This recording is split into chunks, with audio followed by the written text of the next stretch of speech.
Hey, this is Evan from Speakeasy Motors, and today we're going to change a front tire on a 2012 Harley Davidson Street Glide. First, I got the bike on the lift. I got it all secured down. I have the flat jack under it and the wheel chock holding it in place. I'm going to remove the calipers first and take off some of these chrome accessories that are decorative. Take some of that stuff off. I'll jack the front wheel up, and then I'll restrap the bike down just to keep it nice, safe, and secure. That way the thing doesn't fall off the lift. The next thing I'm going to do is pull these calipers off. They're 10mm 12-point bolts. One thing with these calipers, you don't have to remove your front fender. If you just lower it slightly, it'll come into the wider part of the fender, just so you're careful not to scratch the fender. When I pop these calipers, I'll just drape them back over the crash bar here. Just wrap them up, just so they don't scratch anything. And then sometimes just something as simple as a bungee cord, just to hold them back and out of the way.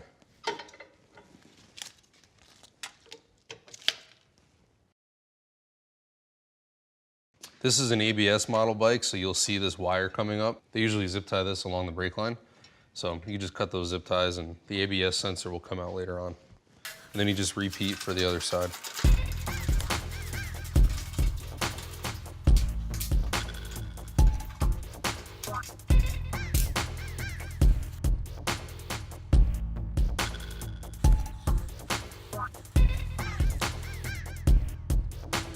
Next, I'll use a 15/16 socket, crack the axle nut loose. I cracked this nut loose before I jack the bike up just because it's being held by the chock and just makes life a little easier. On this side, there's two 1/2-inch pinch bolts that hold this clamshell on. So again, I'll just crack these loose.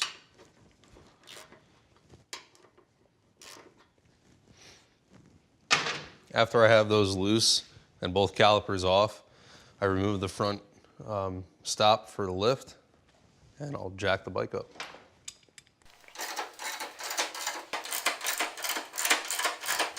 After I have the front wheel off the ground, what I'll do is I'll come back and just tighten these straps up, just secure them a little bit, just to be safe.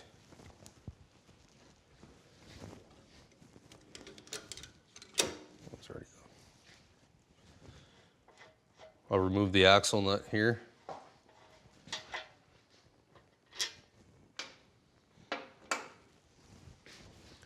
Need a little mallet. You never want to use a metal hammer on this because you don't want to risk damaging these threads. And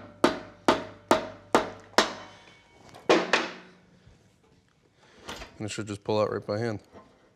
On this side, you'll have your ABS sensor, which is also your wheel spacer. Same thing, I just drape it back so it doesn't swing around. On the right side, you just have one single spacer. And then now that the bike's high enough, the wheel should just slip right out.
So right now, I'm using my tire machine to remove the tires, and then we'll high-speed balance them.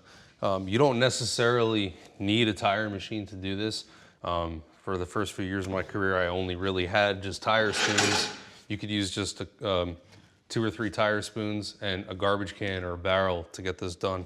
You can get little rim protectors online because doing it by hand is a little riskier. You can risk damaging the actual rim. That's the benefit of having these tire machines. Are safer to use and you don't risk damaging nice rims. But it is completely 100% possible to do this without a tire machine. And then of course, a super critical step is balancing these tires on a high-speed balancer after you're done. So now I'm going to mount this tire on. Something that's critical to note is the direction of the tire, because these are directional. And then a lot of these manufacturers will put dots on the tire, and you usually line those up with your valve stem. That helps balance it.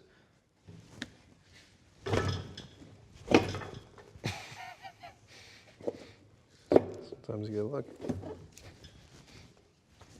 This is just a detailer spray. You can use any kind of lube. Sometimes you could use, a lot of guys will use Windex, or they do sell tire specific lubes. You never want to use something like a penetrant oil, like for example, WD-40. You don't want to use an actual oil-based lubricant, because that can spin the tire later on and not properly seat. So something like this that will evaporate and dry, like a detailer spray or Windex, or just a temporary lube, just to help seat the tire onto the actual rim.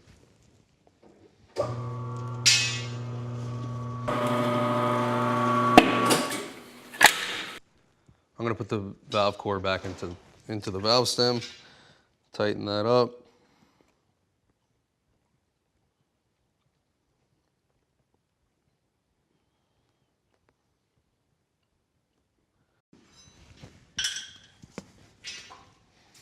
Spray a little more lube in there. This will help the tire seat on the bead. Anytime you're seating a bead, you want to hear it pop twice. One for each side. 1, 2. Once you know that you're properly seated, fill it up to the desired PSI.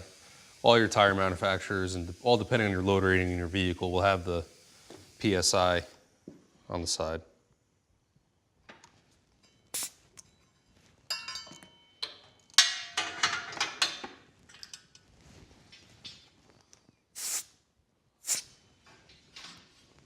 Now we'll take this, put it on the high-speed balancer, and then reinstall them back on the bike.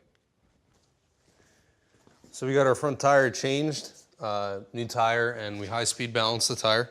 One of the first things I like to do before I put it on is, just like in the rear, is just prep the axle. I like to wipe them nice and clean, degrease them, and then do a nice thin film of anti-seize on the whole axle. It's a really good preventative measure, and it just makes for easier disassembly in the future for your next tire change. Keeps the axle from galling and seizing to the bearings. Have a nice thin film coat on the axle. You're gonna take your wheel. Now before you throw it up there, make note of the rotation of the tire, so that way you have left on left, right on right, and your ABS is on the proper side. One way to tell the difference, other than the obvious arrow on your tire, the difference between an ABS bearing and a non-ABS bearing is this gold color. This gold color indicates that this is your ABS bearing. On this bike is on the left side of the bike.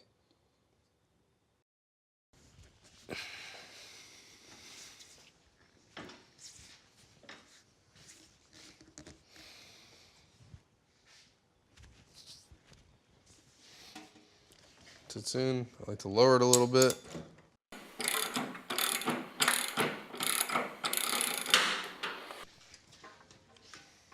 I like to snake in my ABS bearing.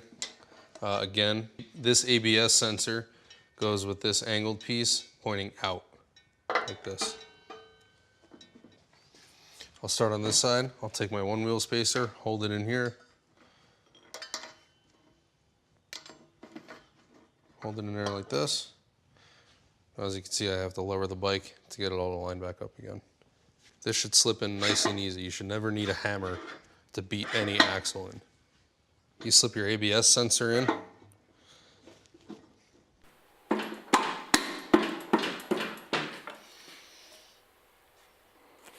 Nice and free. You're gonna put your axle washer and then your axle nut on. This axle nut is a 15/16. Your axle nut is going to be torqued to 60 to 65 foot-pounds.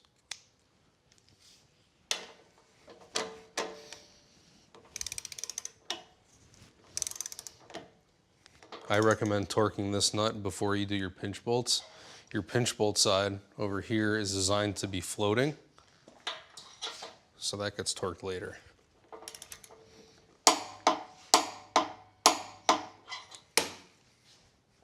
After your axle nut is properly torqued, you're going to torque your 2 pinch bolts under here to 132 to 138 inch-pounds. On these pinch bolts, I like to go back and forth just so it squeezes them evenly.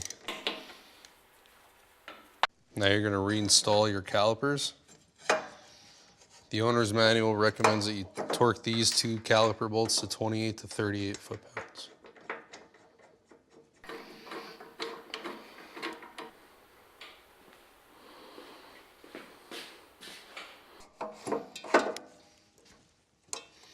On your ABS side, don't forget to attach your little bracket that holds your wire.